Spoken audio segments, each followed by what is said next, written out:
Good morning.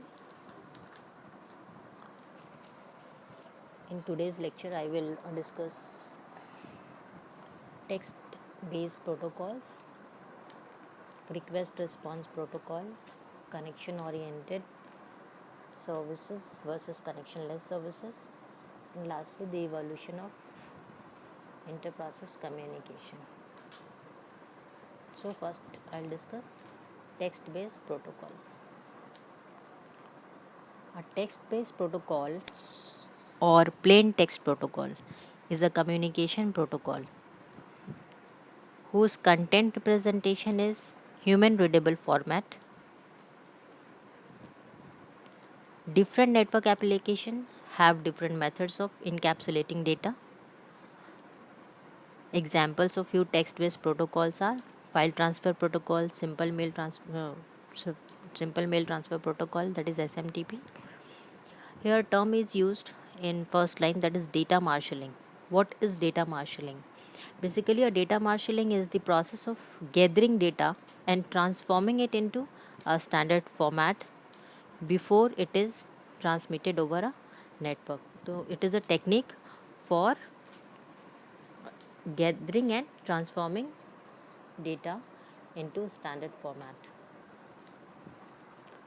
Next is request response protocol.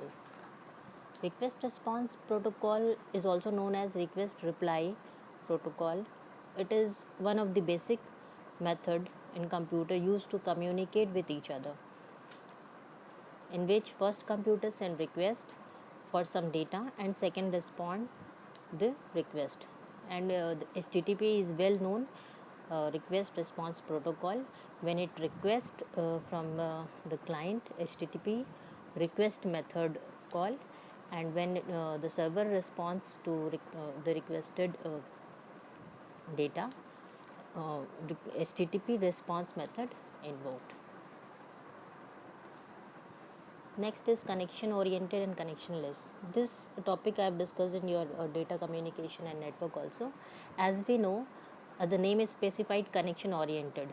So in connection oriented, there is some sequence of operation to be followed by the user, that is connection establishment, information sent, and connection release. In this, first a user have to establish a connection. After establishing a connection, information is sent, and then we have to release the connection. And in connectionless service, connectionless, the data is transferred in one direction from source to destination without checking that destination is still there or not. Connectionless service never checks the receiver is available or not. It only sends data without checking at the receiving end there is a receiver is present or not. Next is the evolution of interprocess communication. So, IPC involves transmission of binary stream over connection using low-level serial or parallel data transfer. The IPC may be appropriate for network driver software. IPC of this form falls in the realm of network or operating system programming. And at the next level, it is well known paradigm called socket application programming interface, the socket API. Using the socket, two processes exchange data using a logical construct called a socket, one of which established at either end, and data to be sent is written to the socket. At the other end, receiving process read or extract data from its socket. We have chapter on this socket API, so we'll discuss in detail. Next is remote procedure call or remote method invocation. It provides further abstraction by allowing a process to make procedure call or method invocation to a remote process, with the data transferred between the two processes as argument and return values.